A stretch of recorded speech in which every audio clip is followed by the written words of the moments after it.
The enigmatic passenger. The cargo manifest listed it as specialized biological research equipment, but Vance Corrick knew better. In 15 years of piloting the Outer Rim supply routes, he'd developed a sixth sense about cargo that didn't match its paperwork. The sealed container hummed with a frequency just below normal hearing, not mechanical, but something else. Triple pay, he muttered to himself, adjusting the environmental controls in his ship's hold. Nothing's worth triple pay unless it's triple trouble. The Wayward Comet was a modest cargo hauler, outdated by core world standards, but perfectly serviceable for the frontier routes. Vance had added his own modifications over the years: enhanced shields, a few weapon systems that didn't appear on any official registry, and an AI named CASS that was smarter than regulations allowed. CASS, run another diagnostic on Containment Pod 3, Vance said, staring at the unmarked black container that took up a quarter of his cargo bay. Something's not right. Diagnostic complete, CASS replied, her voice carrying the slight metallic echo of older AI systems. Container integrity at 98.7%. Contents remain stable. Internal temperature 2.3 degrees above previous reading. Vance frowned. That's the third temperature increase in 6 hours. Affirmative. The pattern suggests a metabolic process rather than equipment malfunction. So we're hauling something alive. He ran a hand through his graying hair, a nervous habit from his military days.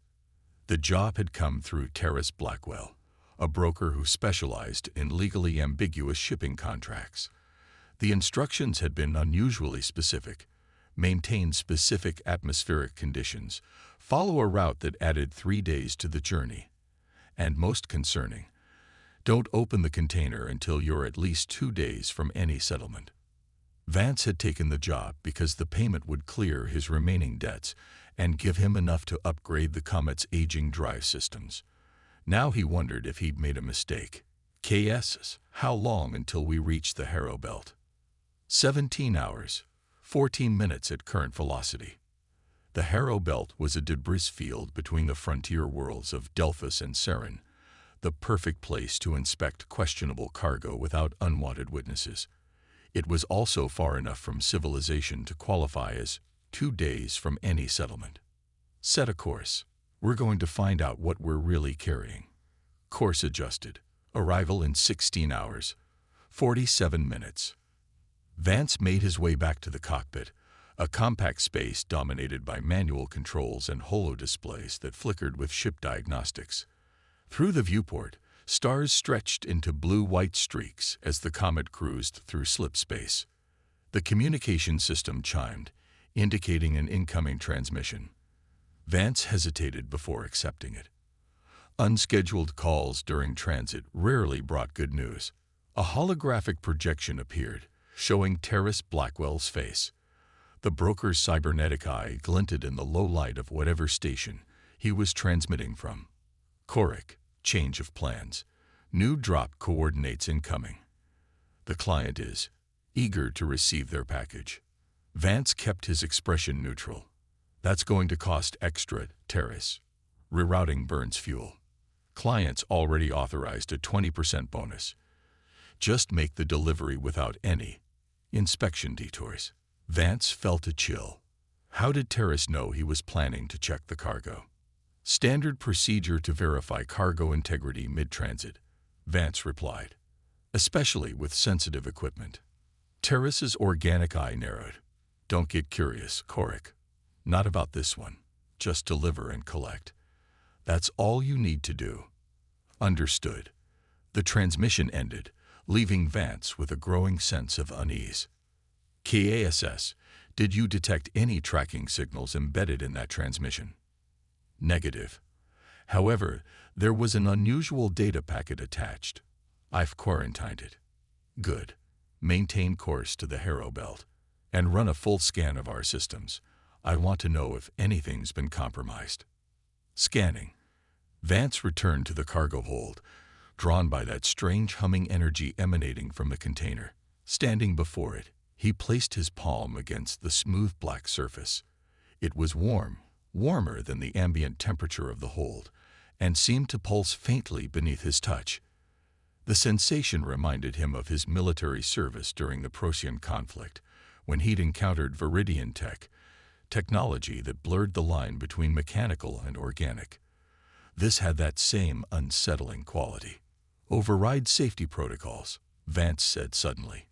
"Cargo Pod 3, initiate partial decompression sequence. Warning: contract stipulations specifically prohibit. Override. Authorization Coric Alpha 7 to 93. Override accepted. Initiating partial decompression." The container hissed as pressure equalized.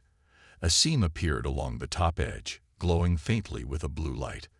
Vance drew his sidearm, an old habit that had saved his life more than once. As the top panel retracted, cold vapor spilled out and cascaded to the floor.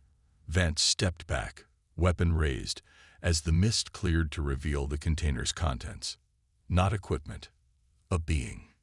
Humanoid in general shape, but decidedly not human.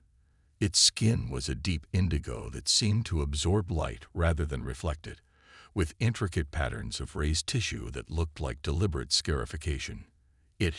Vance somehow knew, was curled in a fetal position, suspended in a viscous preservation fluid.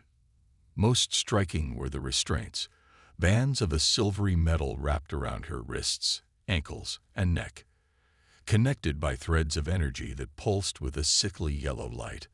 Vance lowered his weapon slowly, mesmerized by the alien's strange beauty and the unmistakable cruelty of her confinement. Her eyes snapped open. Vance stumbled back, nearly dropping his sidearm. The being's eyes were entirely black. No whites, no visible iris, like pools of liquid night that seemed to swallow the light around them. "Prisoner," she said, her voice like nothing Vance had ever heard. It resonated not just in his ears, but somehow inside his mind, melodic and discordant simultaneously. "What?" "Not equipment. Prisoner." She rose slowly to a sitting position, the preservation fluid sliding off her form like water off oil. "You weren't meant to open this. Who are you?" Vance kept his distance, weapon lowered but ready. "I am Nyx." She looked at her restraints, then back at Vance. "You are making a mistake, human. Close the container. Complete your delivery. Forget what you've seen. I'm transporting a person against their will. That's not cargo. That's trafficking. I am not a person by your legal definitions." Her words carried no emotion, just certainty. "My transport has been authorized by your government's Xenobiological Research Division." Vance's jaw tightened. "That doesn't make it right. Morality is irrelevant. Your survival, however, is at stake." She tilted her head, those black eyes unblinking. "They will kill you for seeing me. They will kill you for speaking to me. Close the container, human." "Vance," he said, "my name is Vance Coric." For the first time, something flickered across her alien features. Surprise, perhaps. "Proximity alert," TAS announced. "Unidentified vessel approaching from sectors 7 to 9. Configuration matches known profiles of enforcement cruisers." "They found me," Nyx said. "You have one chance, Vance Coric. Close the container. Tell them it malfunctioned but you didn't see me. They might believe you. And if I don't, then we both die." Vance holstered his weapon and made his decision. "KSS, prepare for emergency slip space jump. Random coordinates, minimum safe distance. Unable to comply. Unknown field is disrupting slip space calculations." Vance turned to Nyx. "Is that them?" "Yes. They've locked onto your ship with a tether field. You cannot escape." "We'll see about that." Vance moved toward her. "Can you walk?" Nyx stared at him in apparent confusion. "You're helping me. I'm not delivering a person to people who want to keep them locked in a box, no matter what species they are." He examined her restraints. "Can these come off? They are designed to kill me if removed improperly." "Incoming transmission," TAS announced. "Ignore it," Vance ordered. "Reroute all auxiliary power to engines. We're going to try to break that tether. A futile effort, Nix said, but she was watching him with growing curiosity. Why risk yourself for me? You know nothing about me. I know enough. Vance helped her out of the container, noting that despite her alien physiology, she moved with a fluid grace that suggested strength and training. I know you're being transported against your will, and I know whoever's chasing you is willing to kill to keep you contained. That's enough for me to choose a side. The ship shuddered violently, throwing them both against the bulkhead. Tractor beam engaged, KS reported. Hull integrity at 87% and falling. We are being pulled toward the unknown vessel. Vance steadied himself. Can you fight? For the first time, something like a smile crossed Nix's alien features. Fighting is what I was created for, Vance Corrick. But you should know, if you choose this path, your life will never be the same. My life hasn't been the same since I left Earth 20 years ago. He retrieved a secondary weapon from a hidden compartment and offered it to her. Consider this your official release from custody. Nix didn't take the weapon. Instead, she looked at him with those fathomless black eyes. You didn't turn away, she said softly. When you saw me, when you knew what I was, you didn't turn away. Should I have? Most would. She straightened, the patterns on her skin beginning to glow faintly. Very well, Vance Corrick. I accept your aid, and in return, I will ensure they do not take you alive. That's not exactly what I was hoping for. It is the greatest mercy I can offer. Her restraints pulsed brighter. They are coming. Prepare yourself. The ship rocked again as the tractor beam pulled them inexorably toward their pursuers. Vance knew they had minutes at most before boarding. TASS, initiate Protocol Omega. Authorization Corrick final stand. Protocol Omega acknowledged, Chaos replied, her voice shifting to a more formal cadence. All safety protocols disabled.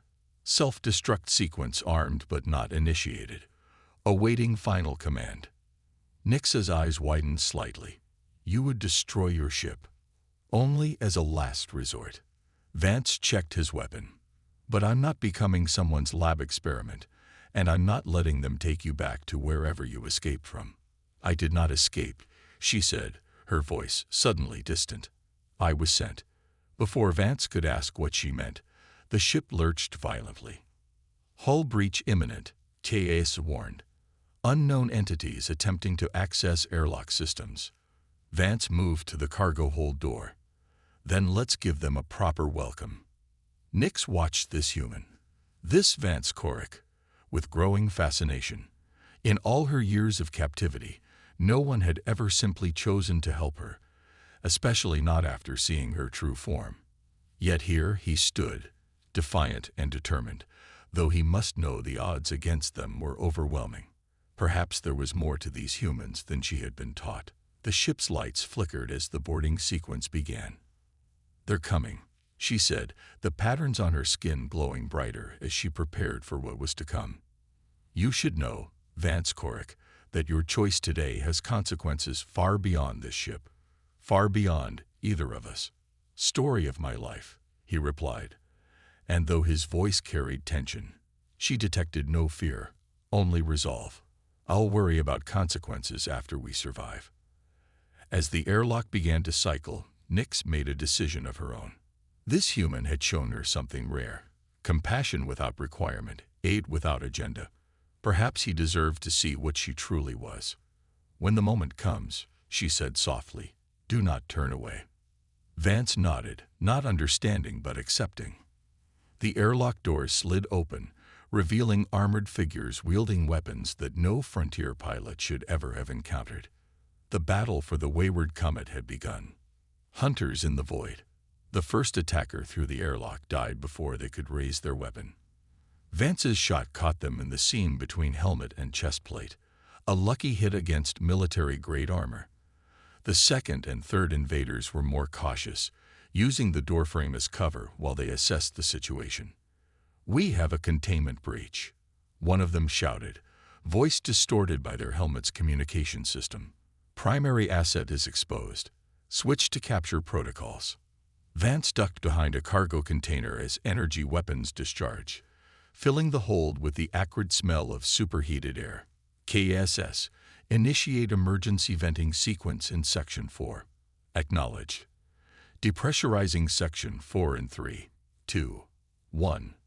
The explosive decompression sucked two of the boarders back toward the airlock. One grabbed a handhold. The other disappeared into the void between ships. Emergency bulkheads slammed shut, sealing off the breached section. That won't hold them long, Vance said, reloading his weapon. He glanced around for Nyx and found her standing perfectly still, her alien features calm despite the chaos. They're not trying to kill you, she observed. Interesting. How is that interesting? They're shooting at me. Disabling weapons only. They want you alive. She tilted her head. They want to know what you've learned from me. A new volley of fire forced Vance deeper into cover. Well, that's just great. KS, what's our status? 5 hostiles remaining. Ship-to-ship tether still active. Engine capacity at 37%. Weapons systems online but ineffective against the pursuing vessel's shielding. We need options, CAS. Calculating alternatives. Recommend evacuation via emergency shuttle. Pursuing vessel appears focused on capturing the comet intact. Vance nodded. The emergency shuttle was little more than an escape pod with limited propulsion, but it might give them a chance. Set a course for the nearest settlement. We'll need tow. No settlements, Nyx interrupted. They will search there first. We need somewhere isolated. The bulkhead blocking the airlock began to glow red as the boarders cut through it with plasma torches. The Harrow Belt, Vance decided. KASS, can we make it? Affirmative. Calculating optimal trajectory now. Time to go. Vance grabbed an emergency pack from a wall compartment. Nyx, follow me. She moved with unnatural grace, gliding across the cargo hold without seeming to touch the floor. The restraints on her wrists and ankles pulsed with that sickly yellow energy, but didn't seem to impede her movement. They reached the rear of the hold where a narrow corridor led to the ship's emergency systems. Vance punched a code into the access panel, revealing a small cylindrical chamber designed for 2 passengers, 3 if they didn't mind the squeeze. Get in, he ordered. KSS, prepare for emergency departure and initiate Protocol Omega countdown. 2-minute delay. Protocol Omega initiated. 2-minute countdown begins when shuttle detaches. Nyx hesitated at the shuttle entrance. Your ship will self-destruct. Better than letting them have it. Vance guided her inside. They'd just use it to track us anyway. As the shuttle door sealed, the comet's final bulkhead gave way. Vance caught a glimpse of the boarders, not standard military, but something else. Their armor was midnight black with no insignia, their helmets featuring distinctive red visors that reminded him of insect eyes. Detaching now, TS announced, her voice transferring to the shuttle systems. Godspeed, Captain Korik. The shuttle broke free with a jolt. Vance activated the thrusters, sending them hurtling away from the comet as their pursuers realized what was happening. The shuttle's small viewport showed the larger vessel attempting to reposition its tractor beam. Too late, Vance muttered, pushing the shuttle's engines to their limit. The debris field of the Harrow Belt loomed ahead, a chaotic tangle of broken ships, asteroids, and space junk that had accumulated over centuries. Behind them, the wayward comet erupted in a brilliant flash of light. The explosion sent a shockwave rippling through space, catching the pursuing vessel before it could raise shields. Vance allowed himself a grim smile as the larger ship tumbled, momentarily disabled. That should buy us some time, he said, turning to Nyx. In the confined space of the shuttle, her alien presence seemed more pronounced. The patterns on her skin pulsed with a soft blue light that cast shadows across the cramped interior. You sacrificed your ship, she observed. Just a ship can be replaced. Vance piloted them deeper into the debris field, navigating through gaps barely wider than the shuttle itself. What can't be replaced is my life. which would definitely be forfeit if those guys caught me. Mind telling me who they are? Nix was silent for a long moment. They are called the Purifiers, an organization dedicated to controlling anomalies. And you're an anomaly. I am something they do not understand, so they fear me. Her black eyes seemed to absorb the light around them. As you should. I've met plenty of things worth fearing in this galaxy, Vance replied, narrowly avoiding a collision with a spinning piece of hull plating.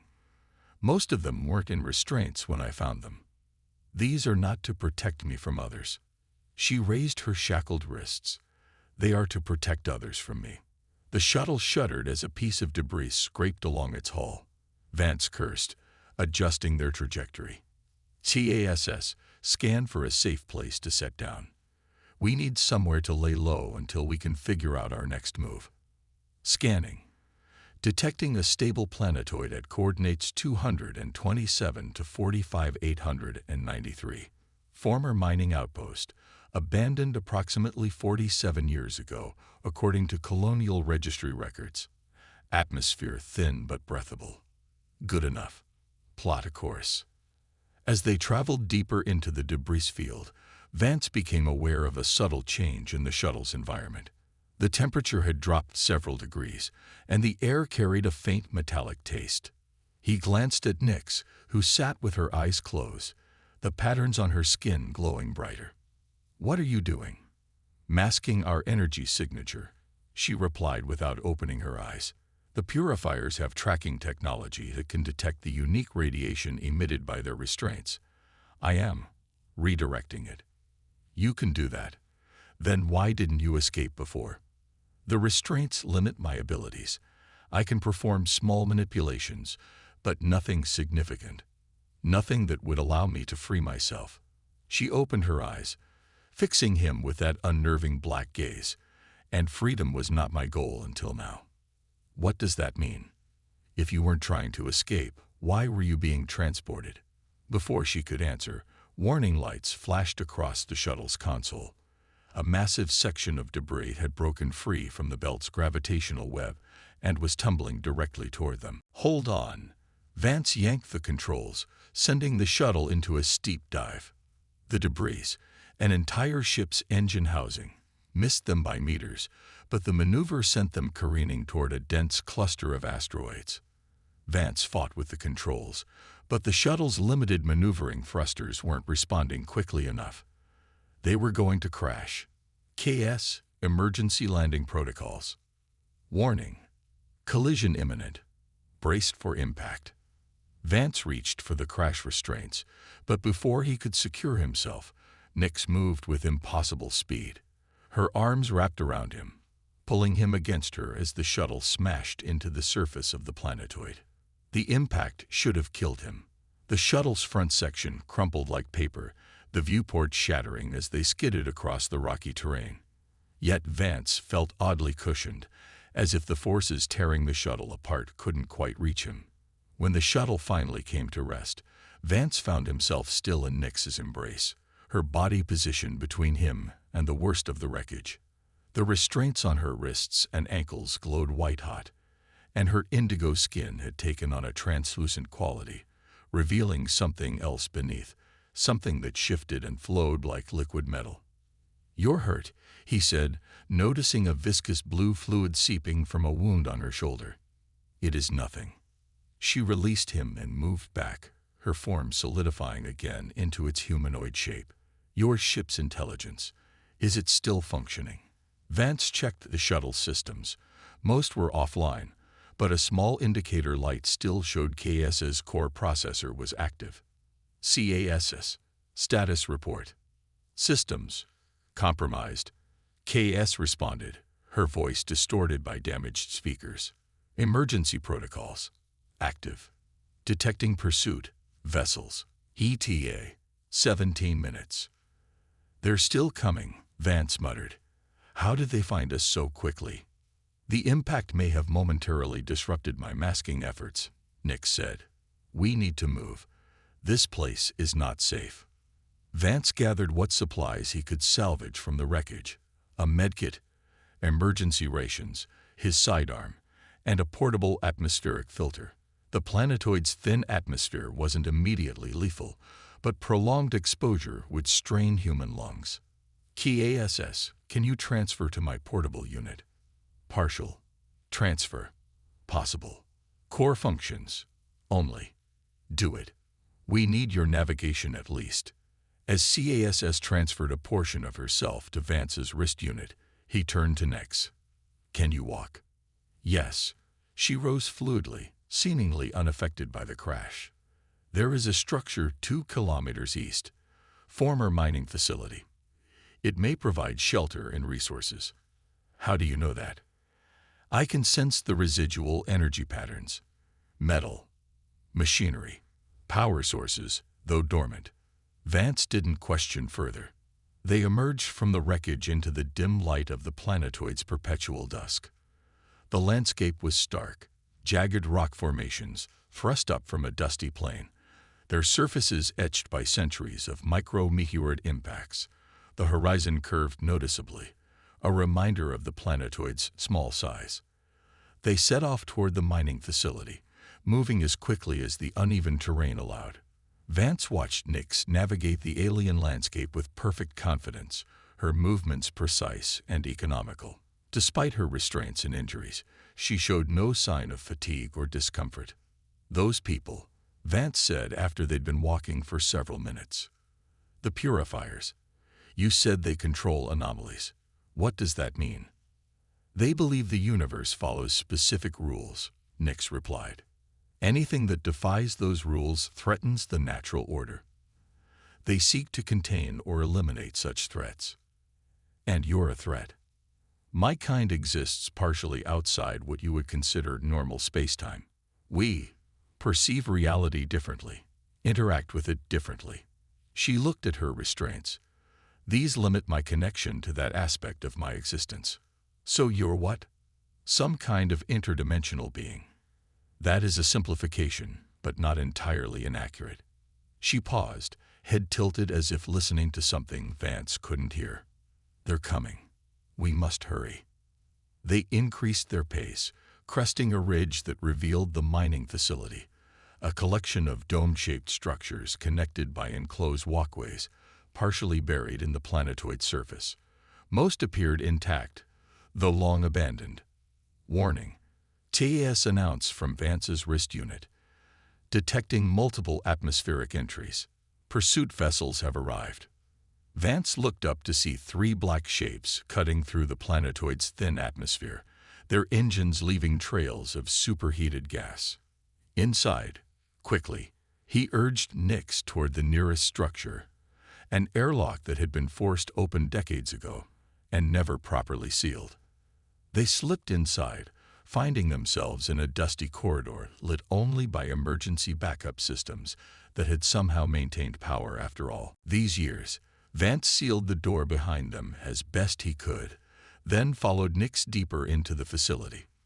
We need somewhere defensible, he said, checking his weapons charge. And I need answers. Who are you really? And why are these purifiers so determined to capture you? Nix stopped before a sealed door marked Control Center in faded lettering. She placed her hand against the access panel, and to Vance's surprise, the ancient systems responded, the door sliding open with a groan of protesting metal. How did you? Electronic systems respond to my touch, she said, entering the room. It is a small thing compared to what I once could do. The control center was a semicircular room dominated by monitoring stations and a large view screen that showed the facility's exterior. Vance could see the purifier's vessels landing about half a kilometer away, disgorging figures in that same insectoid armor. They will find us, Nix said calmly, moving to a central console. But first, I will show you what you ask. Her hands moved across the controls, bringing dormant systems back to life. The facility's power levels surged as long inactive generators reactivated.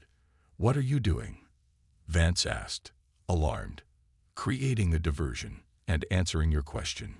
She turned to face him, her alien features solemn. I am Nix, last of the Etheri, a species older than your solar system. My kind were tasked with maintaining the boundaries between dimensions, ensuring that the laws of physics remained stable across the multiverse. You're saying you're some kind of cosmic guardian. We were. Until we encountered your species, the patterns on her skin pulsed brighter. Humans are unique, Vance Corrick. Your minds exist partially outside conventional reality.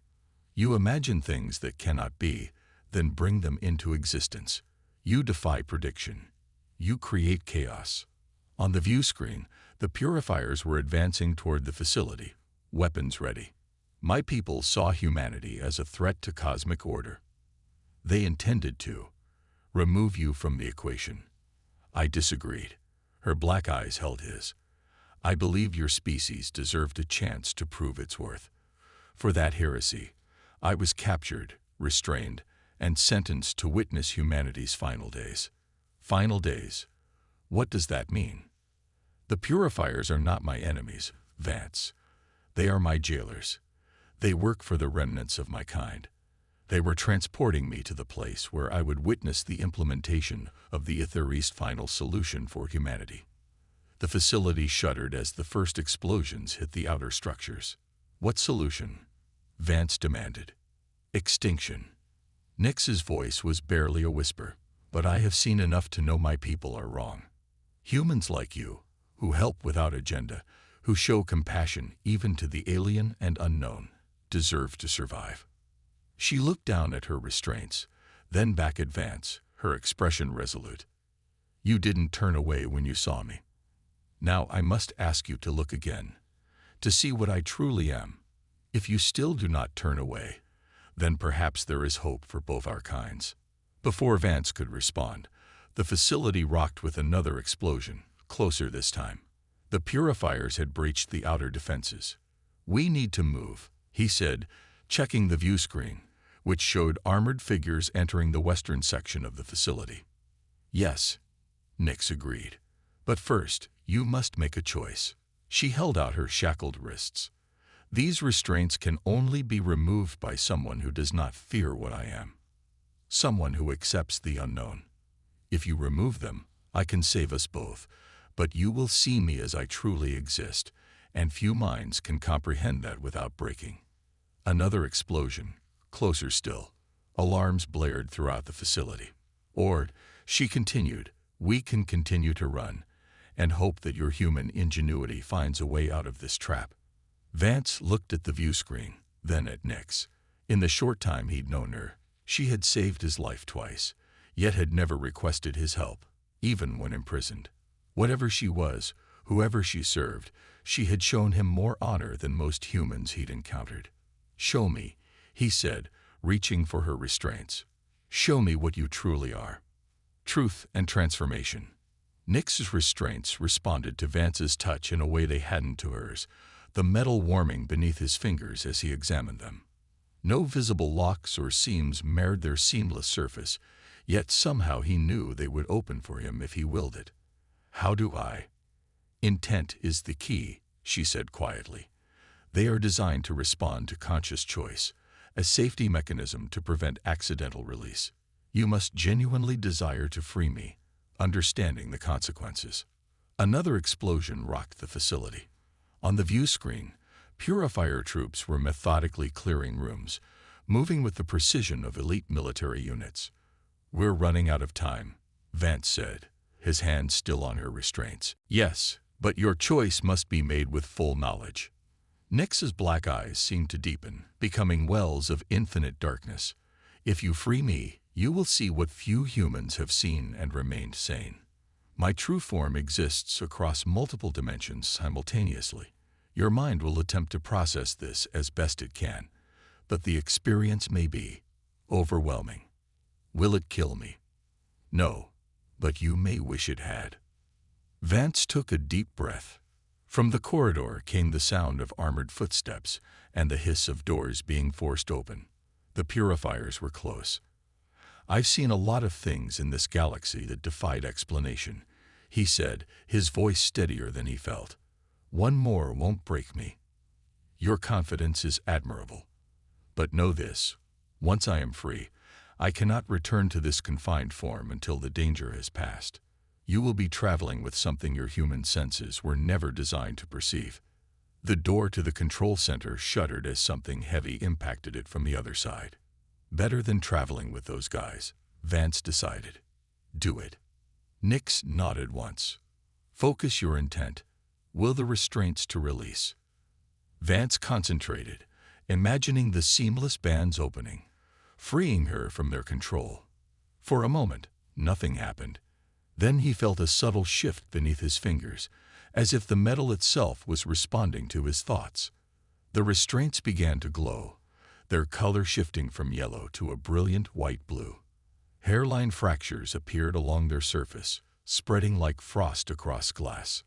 Nick's expression betrayed pain for the first time since he'd met her, but she remained silent as the process continued. The door to the control center buckled in more,